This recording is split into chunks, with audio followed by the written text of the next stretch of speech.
আসসালামু আলাইকুম ষষ্ঠ শ্রেণীর শিক্ষার্থী এবং অভিভাবকদের স্বাগতম জানাচ্ছি আজকের এই টিউটোরিয়ালে। আজকে আমরা আলোচনা করব তোমাদের বিজ্ঞান বইয়ের একাদশ অধ্যায় থেকে একাদশ অধ্যায়ের অনুশীলনে তোমাদেরকে যে সৃজনশীল প্রশ্ন, সংক্ষিপ্ত প্রশ্ন এবং বহু নির্বাচনী প্রশ্নগুলি দেওয়া হয়েছে, এই ক্লাসে আমরা সেগুলোর সমাধান বা উত্তরগুলি করে ফেলবো। তো চলো আলোচনাটি শুরু করা যাক। শুরু করছি পরম করুণাময় মহান আল্লাহ তাআলার নামে। তো দেখো, অনুশীলনের শুরুতেই তোমরা দেখতে পারবে তোমাদেরকে কিছু বহু নির্বাচনী প্রশ্ন দেওয়া হয়েছে। 1 নম্বর বহু নির্বাচনী প্রশ্ন বলা হচ্ছে, দ্বিতীয় শ্রেণীর লিভার কোনটি? উত্তরটি হবে খ নাম্বার, জাতি। এরপর 2 নম্বর বলা হচ্ছে, হেলানো তল থেকে কিভাবে যান্ত্রিক সুবিধা পাওয়া যায়? উত্তরটি হবে ক নাম্বার, দৈর্ঘ্য বাড়িয়ে। এরপর 3 এবং 4 নম্বরের জন্য তোমাদেরকে একটি চিত্র দেওয়া হয়েছে। চিত্র থেকে তোমাদেরকে প্রশ্ন করা হচ্ছে, দেখো যে যন্ত্রটির যান্ত্রিক সুবিধা কত? উত্তরটি কিন্তু হবে 5। উত্তরটি কিন্তু হবে 5, তাই না? আচ্ছা, এরপরে 4 নম্বর বলা হচ্ছে, ভারবাহুর দৈর্ঘ্য 15 সেন্টিমিটার বৃদ্ধি করতে হলে যান্ত্রিক সুবিধা নিচের কোনটি কোনটি হবে? উত্তরটি হবে ক নাম্বার, যান্ত্রিক সুবিধা কমবে। এরপর তোমাদেরকে কিন্তু একটি সৃজনশীল প্রশ্ন দেওয়া হয়েছে, তাই না? চলো আমরা সৃজনশীল প্রশ্নের উত্তরগুলি একটু পর্যায়ক্রমে দেখে ফেলি। 2টা সৃজনশীল রয়েছে। 1 নম্বর সৃজনশীল প্রশ্নে দেখো, ক খ গ ঘ 4টি প্রশ্নে তোমাদেরকে করা হচ্ছে। ক নম্বরে বলা হচ্ছে যে দেখো যে ফালক্রাম কি, তাই না? আচ্ছা, তো আমরা উত্তরটি দেখি চলো। যে লিভার যে বিন্দুতে মুক্তভাবে ওঠানামা করে তাই ফালক্রাম। খ নম্বরে বলা হচ্ছে, সরল যন্ত্র কিভাবে কাজ করা সহজ করে ব্যাখ্যা করো। উত্তর, সরল যন্ত্র নিম্নোক্তভাবে কাজ করা সহজ করে, যথা 1 প্রযুক্ত বলকে কয়েকগুণ বৃদ্ধি করে, 2 কম বল প্রয়োগে কোনো কাজ সম্পন্ন করে, 3 বলকে কোনো একটি সুবিধাজনক দিকে প্রয়োগ করে, 4 কাজকে নির্দিষ্ট একটি উপায়ে সম্পন্ন করে যা অন্য কোনো উপায়ে করা কঠিন, 5 গতি ও দ্রুত বৃদ্ধি করে। এরপর গ এবং ঘ নম্বর প্রশ্নের জন্য আমাদেরকে কিন্তু একটি উদ্দীপক দেওয়া হয়েছে। উদ্দীপকটি খুব ভালো করে খেয়াল করো। দেখো, আমাদেরকে এখানে এ থেকে বিতে যাওয়ার জন্য একটা দূরত্ব দেখানো হচ্ছে, আর এটুকুর উচ্চতা দেওয়া আছে 5 মিটার এবং যান্ত্রিক সুবিধা দেওয়া আছে 6 মিটার, তাই না? তো আমরা এখানে চিত্রে কিন্তু এরকম একটা ছবি দেখতে পাচ্ছি। তো এখান থেকে গ নম্বরে তোমাদেরকে বলা হচ্ছে, এ থেকে বি এর দূরত্ব নির্ণয় করো। এ থেকে বি এর দূরত্ব তোমাদেরকে নির্ণয় করতে হবে। তো চলো আমরা একটু উত্তরটি দেখি কিভাবে আমরা দূরত্ব নির্ণয় করতে পারি। তো দেখো, উদ্দীপকে বর্ণিত এ থেকে বি এর দূরত্ব হলো হেলানো তলের দৈর্ঘ্য। হেলানো তলের দৈর্ঘ্য অর্থাৎ হেলানো তলের দৈর্ঘ্য হবে এ থেকে বি এর দূরত্ব। উদ্দীপকে প্রদত্ত হেলানো তলের হেলানো তলের উচ্চতা হচ্ছে 5 মিটার এবং হেলানো তলের যান্ত্রিক সুবিধা হচ্ছে 6। আমরা জানি হেলানো তলের ক্ষেত্রে যান্ত্রিক সুবিধা সমান সমান কি বলতো? ভর ভাগ বল। ভর বলতে কোনটা? হেলানো তলে যে দৈর্ঘ্য, এটা হচ্ছে ভর। বল হচ্ছে হেলানো তলে যে উচ্চতা, সেটা হচ্ছে বল। তাহলে হেলানো তলের দৈর্ঘ্য হচ্ছে, আমরা লিখতে পারি যান্ত্রিক সুবিধা গুণন হেলানো তলের উচ্চতা। আমরা যদি দুটাকে গুণ করে দিই তাহলে উত্তরটি পেয়ে যাব 30 মিটার। এবার ঘ নম্বরে বলা হচ্ছে, লোকটি যে উপায় অবলম্বন করে ড্রামটি নির্দিষ্ট উচ্চতায় তুলতে পারবে তা সরল যন্ত্রের আলোকে ব্যাখ্যা করো।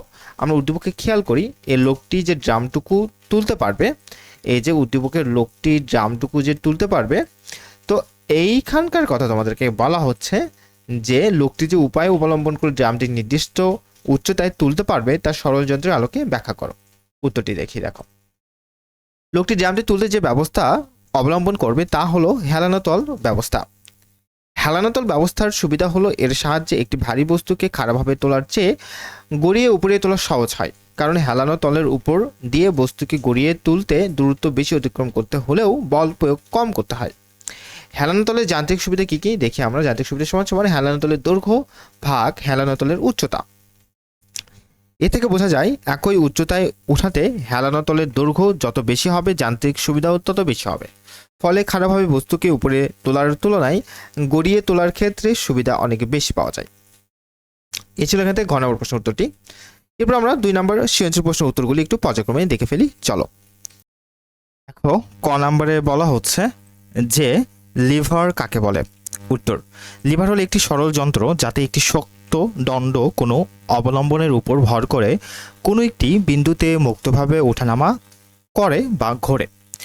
খ নম্বর বলা হচ্ছে, কিভাবে তৃতীয় শ্রেণীর লিভারের যান্ত্রিক সুবিধা বৃদ্ধি করা যায় ব্যাখ্যা করো। উত্তর, তৃতীয় শ্রেণীর লিভারের ক্ষেত্রে প্রযুক্ত বল, ভর ও ফলক্রমের মাঝে অবস্থান করে, তাই বলবাহুর দৈর্ঘ্য বাড়িয়ে বা ভারবাহুর দৈর্ঘ্য কমিয়ে তৃতীয় শ্রেণীর লিভারে যান্ত্রিক সুবিধা বৃদ্ধি করা যায়। এরপর গ এবং ঘ নম্বর প্রশ্নের জন্য আমাদের কিন্তু উদ্দীপকটি ভালো করে পড়তে হবে, তাহলে আমরা খুব ভালো করে উত্তরগুলি করতে পারবো। তো দেখো উদ্দীপকে কি বলা হচ্ছে, 2 নম্বর সৃজনশীল থেকে উদ্দীপকে বলা হচ্ছে যে মণি ও শিল্পী স্টপালার ব্যবহার করে তাদের কাগজ স্টপল করেছিল। মণি স্টপলারের সামনে অংশ চাপ দিয়ে কাজ করছে, অন্যদিকে শিল্পী স্ট্যাপলারের মাঝখানে চাপ দিয়ে কাজ করছে, তাই না? স্ট্যাপলার। গ নম্বর এখান থেকে বলা হচ্ছে মণি ও শিল্পীর ব্যবহৃত যন্ত্রটির মূল নীতি ব্যাখ্যা করো।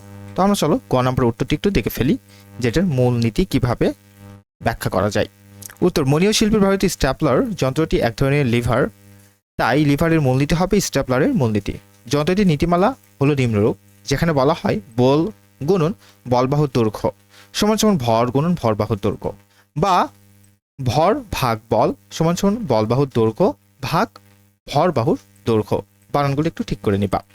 সুতরাং স্ট্যাপলারের যান্ত্রিক সুবিধা হচ্ছে বলবাহুর দৈর্ঘ্য ভাগ ভরবাহুর দৈর্ঘ্য বা ভারবাহুর দৈর্ঘ্য। যন্ত্রটি এই নীতির উপর ভিত্তি করে প্রতিষ্ঠিত। ঘ নম্বর বলা হচ্ছে মণি ও শিল্পীর মধ্যে কে বেশি সহজ স্ট্যাপল করতে পেরেছে বা পারছে, ব্যাখ্যা সহ লিখো। উত্তর, মণি ও শিল্পীর মাঝে মণি বেশি সহজেই স্ট্যাপল করতে পারছে। স্ট্যাপলার একটি তৃতীয় শ্রেণীর লিভার, যার প্রযুক্তি বল মাঝখানে কার্যকর হয়, ভার ও ফলক্রম দুই প্রান্তে অবস্থান করে। এক্ষেত্রে স্ট্যাপলারের সামনের অংশ ভার ও পিছনের অংশে ফালক্রম অবস্থিত, তাই প্রযুক্ত বল ভারের যত কাছাকাছি আনবে, অর্থাৎ ভারবাহুর দৈর্ঘ্য যত কম হবে, কাজ তত সহজ হবে। মণি স্ট্যাপলারের সামনের অংশে অর্থাৎ ভারের কাছাকাছি চাপ দিয়ে কাজ করছে, তাই সে কম বল প্রয়োগে সহজে কাজ করতে পারছে। কিন্তু শিল্পী স্ট্যাপলারের মাঝখানে চাপ দিয়ে কাজ করছে, তাই তার ভারবাহুর দৈর্ঘ্য মণির চেয়ে বেশি হওয়ায় বেশি বল প্রয়োগ করতে যাচ্ছে। এজন্য উদ্দীপকে শিল্পীর কাজের ধরন পরিবর্তন করে মণির অনুরূপ করলে কাজ আরও সহজ হবে। তো এই ছিল এখান থেকে সৃজনশীল প্রশ্নের উত্তরগুলি। এরপর আমরা সংক্ষিপ্ত প্রশ্নের উত্তরগুলি একটু পর্যায়ক্রমে দেখে ফেলি। চলো ক খ গ অর্থাৎ 1 2 3 তিনটা প্রশ্ন। তো দেখো সংক্ষিপ্ত প্রশ্ন থেকে তোমাদেরকে 1 নম্বর সংক্ষিপ্ত প্রশ্ন বলা হচ্ছে কাঁচি থেকে কিভাবে যান্ত্রিক সুবিধা পাওয়া যায়। উত্তরটি দেখো, কাঁচি হলো প্রথম শ্রেণীর লিভার, এক্ষেত্রে যান্ত্রিক সুবিধা সমান সমান বলবাহুর দৈর্ঘ্য ভাগ ভরবাহুর দৈর্ঘ্য। সুতরাং ভর বা ভারবাহুর দৈর্ঘ্য কমিয়ে কাঁচির যান্ত্রিক সুবিধা বৃদ্ধি করা যায়। 2 নম্বর বলা হচ্ছে জ্যাক স্ক্রু কিভাবে কাজকে সহজ করে, ব্যাখ্যা করো। জ্যাক স্ক্রু একই সাথে লিভার ও হেলানো তলের নীতি মেনে কাজ করে। স্ক্রুর পেঁচানো অংশের উচ্চতা হলো হেলানো তলের উচ্চতা এবং পেঁচানো পথ ঘুরে যেতে যতটুকু দূরত্ব তা হলো হেলানো তলের দৈর্ঘ্য। এই যন্ত্রে হেলানো তলের দৈর্ঘ্য বাড়িয়ে যান্ত্রিক সুবিধা পাওয়া যায় এবং হাতলের যে দিকে বল প্রয়োগ করা হয় ভার তার লম্ব বরাবর কাজ করে। ফলে জ্যাক স্ক্রু একই সাথে বল বৃদ্ধি ও বলের দিক পরিবর্তন করে কাজকে সহজ করে। 3 নম্বরে দেখো স্ক্রু ড্রাইভারের হাতল কেমন হলে সুবিধা বেশি হয়, ব্যাখ্যা করো। স্ক্রু ড্রাইভারের হাতল বড় হলে বেশি সুবিধা হয়। ছোট হাতলের স্ক্রু ড্রাইভারের তুলনায় বড় হাতলের স্ক্রু ড্রাইভার দ্বারা কম সময়ে বেশি কাজ করা যায়। এই ছিল তোমাদের জন্য আজকের আলোচনাটি। ভিডিওটি ভালো লেগে থাকলে লাইক দেবে এবং অবশ্যই লার্ন ফ্লুয়েন্সি চ্যানেলটিকে সাবস্ক্রাইব করবে। ভালো থেকো, সুস্থ থেকো। আসসালামু আলাইকুম।